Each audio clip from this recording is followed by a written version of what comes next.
Hey YouTube people. Alright, so this is going to be another video on my favorite current topic, which is the keto diet or ketosis, which is basically eating low carb, high fat. So this is like very popular question, and I've done a lot of research on it because I was very interested in it myself. But the question is, how many carbs can you eat on the keto diet, or how many should you eat? So the answer to that, simply put, is that everyone is different. Everyone's going to have different levels of tolerances for carbs, depending on your history with carbs, your weight, your previous health, and like insulin resistance. So first, to start off with, if you're just getting into keto and you're transitioning from a high carb diet to a keto diet, you're going to go through a process of the keto flu likely, and during this time it's best to keep your carbs lower just because it makes the process a little bit shorter and you don't drag it out as long getting into ketosis. So I recommend keeping it under 20 net grams of carbs a day. So net means that you're subtracting fiber and sugar alcohols from this carb count. They don't count towards it, so it's just the net carbs. But if 20 is too hard for you, you can raise it a little bit. They recommend 20 to 50 grams. So if 20 is too hard, you can always raise it up. I know for me, I do about like 30 grams, and that seems to be a good number. Again, it might just make it a little bit of a longer process, but you're not going to hurt anything in the long run. So if you need a few more carbs, do it your own way. Do what works for you. Don't try and follow somebody else's plan. But I think that's a good way to start, just trying to keep your carbs lower, keep your diet simple, and just focus on fats. And the carbs that you do get, make sure they're coming from not like legit carb sources, like they're coming more as what do I want to say, additional or like tag along carbs. So carbs that you might find in like veggies or nuts or cheese or broth, or even sometimes like some meats that you buy at the store. Sometimes if you can't get the high quality meats, they might have maybe like one carb or something. I know like the pepperette sticks they eat, they have one carb. So some things like that, that's mainly where your carbs are going to be coming from.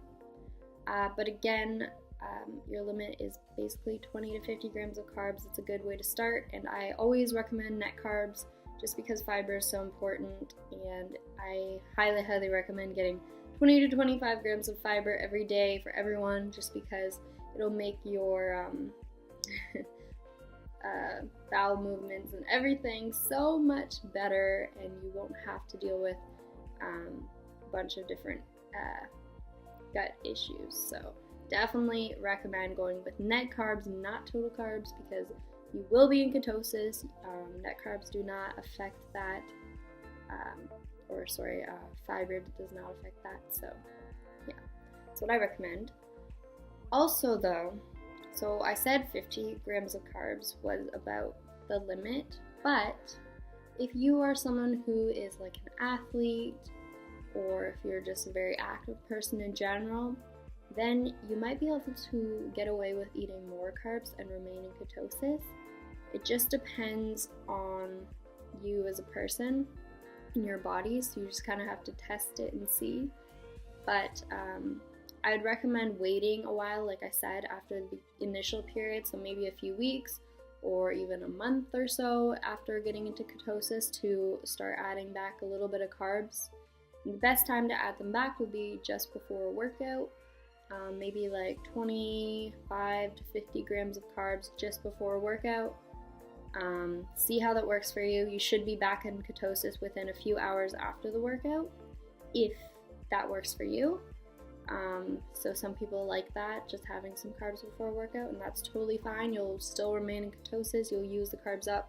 Your carbs will go straight into your muscles, basically, because what happens is over time, being on a keto diet, you become more insulin sensitive again. So when you do add carbs back, they go immediately to use instead of just being stored as fat. So that's the beauty of the keto diet. And the same thing goes for if you're gonna have a cheat day, try and have it once you've been adapted to keto for a while, because that way your body will just be primed to use fat as fuel. So right after having carbs, once it deals with all the carbs, then it'll go straight back to burning fat as fuel, and you'll be back in ketosis before you know it. So yeah, that's the key. Stay on keto for a while, try and keep your carbs low, and then over time you can gradually add carbs back if you like. You don't have to do this, you can stay low carb as much as you like, but yeah, everyone's tolerance is different, like I said, and you just have to find the right amount of carbs that works for you. So anyways, I hope this video was semi-helpful for you, and let me know if you have any other keto questions or any other sort of diet questions, and I'll be happy to answer them. Anyways, thanks for watching, guys, and I'll see you in my next video.